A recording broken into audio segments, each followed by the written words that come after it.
Part 2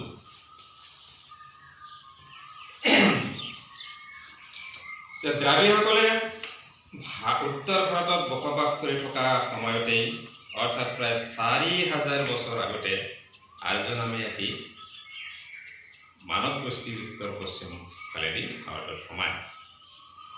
তেওঁলোকে দ্ৰাবিড়সকলক দক্ষিণ ভাৰতলৈ খেদি প্ৰথমে পাঞ্জাৱ আৰু পাছত গোটেই উত্তৰ আৰু পূব ভাৰতত স্থায়ীভাৱে বসতি কৰিবলৈ লয়।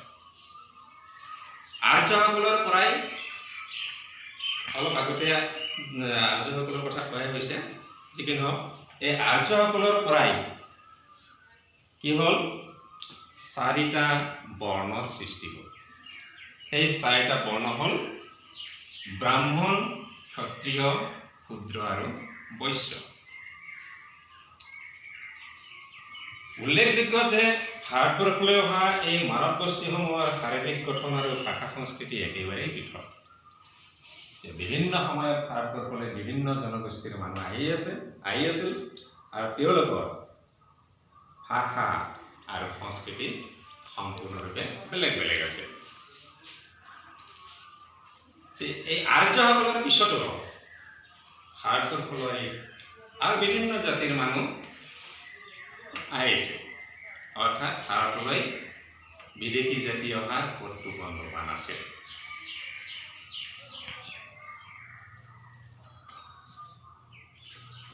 আৰ্যসকল অহাৰ অনেক কালৰ পাছত এছিয়া আৰু ইউৰোপৰ পৰা কেইবাটাও প্ৰবল পৰাক্ৰমী জাতি আহি ভাৰতবৰ্ষত স্থাপন কৰে, বসতি স্থাপন কৰে বা ৰাজ্য স্থাপন কৰে।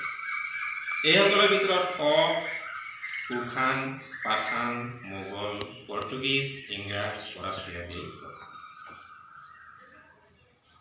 এইখিনিতে উল্লেখ কৰাটো ভাল হ'ব যে যিসকল লোক মানে আমাৰ মধ্যযুগৰ আগতে ভাৰতবৰ্ষলৈ আহিছিল, তেওঁলোকে সম্পূৰ্ণৰূপে অৰ্থাৎ হাড়ে ইংৰাজীয়ে ভাৰতীয় হৈ পৰিছিল। যেনে কুন, কুখান আদিৰ লোক। তেওঁলোকে নিজস্ব ভাষা, ধৰ্ম, সংস্কৃতি ত্যাগ কৰি ভাৰতীয় সংস্কৃতি, ভাষা, ধৰ্ম গ্ৰহণ কৰিছিল।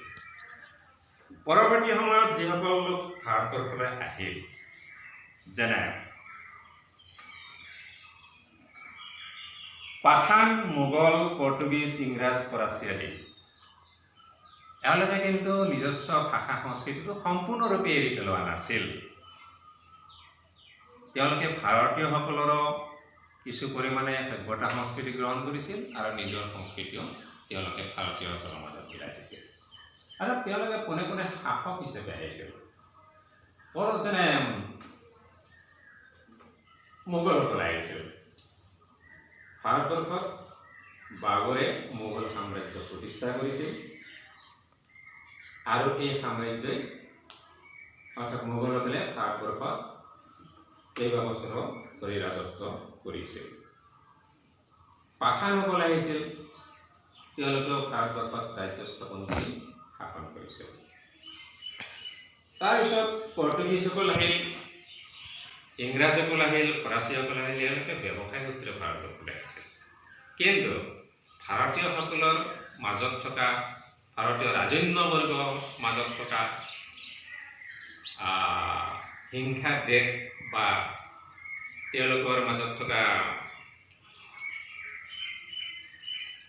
যিটো মানে অপ্ৰীতিকৰ পৰিস্থিতি, অৰ্থাৎ এখন ৰাজ্যৰ লগত আন এখন ৰাজ্যৰ শত্ৰুতা, ইয়াৰে সুযোগ গ্ৰহণ কৰি তেওঁলোকে বিশেষকৈ ইংৰাজসকলে ভাৰতবৰ্ষত শাসনৰ গাড়ী দখল কৰিবলৈ গৈছিল, শাসনৰ ভাগজুৰি নিজৰ হাতলৈ আনিব পাৰিছিল। যি কি নহওক, এওঁলোকৰ ভিতৰত সৰহভাগেই কিন্তু ভাৰতবৰ্ষকে আপোন কৰি লৈ ভাৰতীয়সকলৰ মাজত বিলীন হৈ গৈছিল।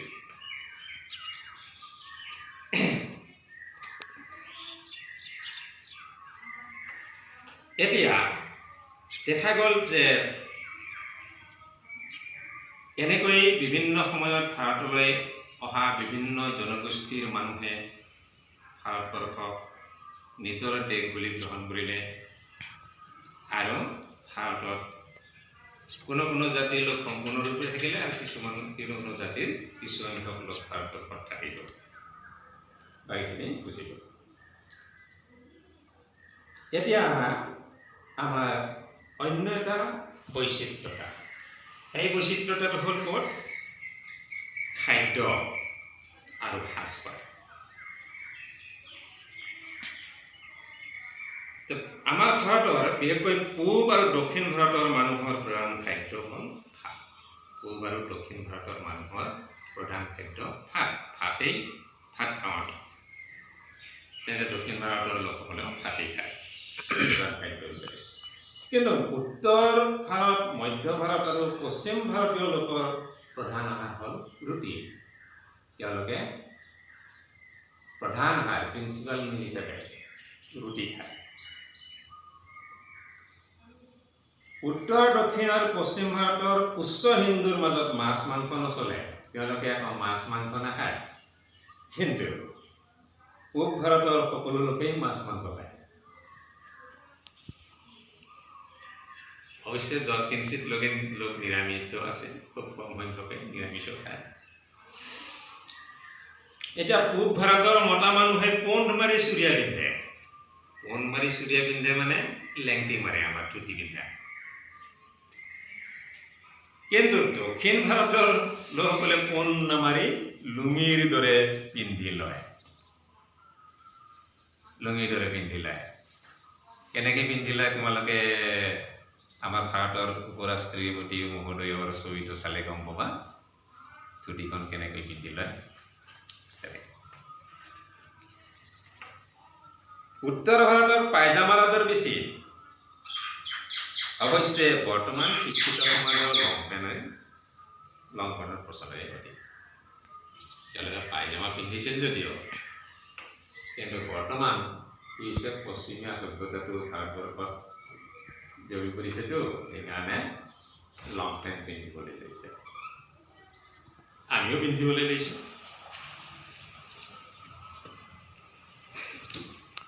আনহাতে ভাৰতীয় তিৰোতাসকলৰ প্ৰধান সাজ হ'ল শাৰী। শাৰী পিন্ধে। কিন্তু আমাৰ অসমত আকৌ অসমীয়া মহিলাসকলে মেখেলা চাদৰ পিন্ধে।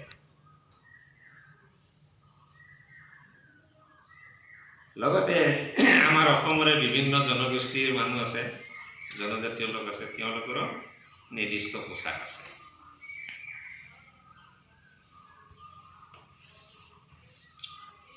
উত্তৰ ভাৰতৰ তিৰোতাসকলে সাধাৰণতে চুৰিদাৰ পায়জামা পৰিধান কৰে। চুৰিদাৰ পায়জামা এইবিলাক উত্তৰ ভাৰতৰ তিৰোতাসকলে পিন্ধা দেখা যায়। এতিয়া খাদ্য আৰু সাজপাৰৰ বৈচিত্ৰতা থকাৰ লগতে আন এক বৈচিত্ৰতাৰ কথা আমাৰ মাজলৈ আহে যে ভাৰতবৰ্ষত বিভিন্ন ধৰ্মাৱলম্বী লোক বাস কৰে।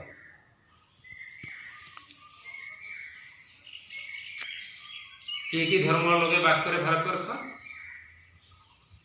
হিন্দু, বৌদ্ধ, জৈন, শিখ, ইছলাম আৰু খ্ৰীষ্টান, এনেকৈ বিভিন্ন ধৰ্মাৱলম্বী লোক আছে আৰু তেওঁলোকে ভাৰতবৰ্ষত বসবাস কৰে। ধৰ্মৰ এই বৈচিত্ৰতাই ভাৰতীয় মানুহৰ আচাৰ অনুষ্ঠান আদিতো বৈচিত্ৰতাৰ সৃষ্টি কৰিছে। যেনে আমাৰ হিন্দুৰ এটা ধৰ্মীয় উৎসৱৰ লগত ইছলামসকলৰ ধৰ্মীয় অনুষ্ঠানৰ মিল নাথাকে, বেলেগ বেলেগ ধৰণৰ হয়।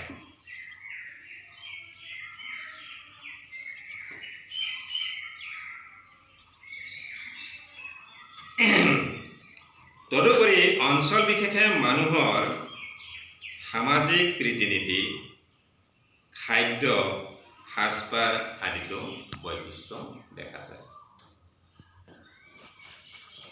এনেকৈ আমাৰ ভাৰতীয়সকলৰ মাজত বৈচিত্ৰতা দেখিবলৈ পাওঁ।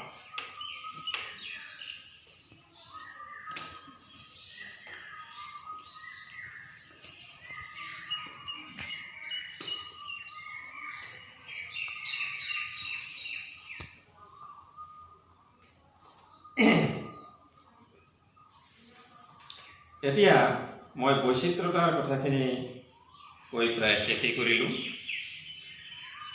পৰৱৰ্তী সময়ত আমি এই বৈচিত্ৰতাৰ মাজত কেনেকৈ ঐক্য বিৰাজ কৰি আছে সেই বিষয়ে আলোচনা কৰিম বুলি আজিৰ পাঠটো সামৰিবলৈ লৈছোঁ। সামৰণি মৰাৰ আগতে সময় অতিবাহিত হ'ল, গতিকে আজিলৈকে পাঠটো ইমানতে সামৰিছোঁ।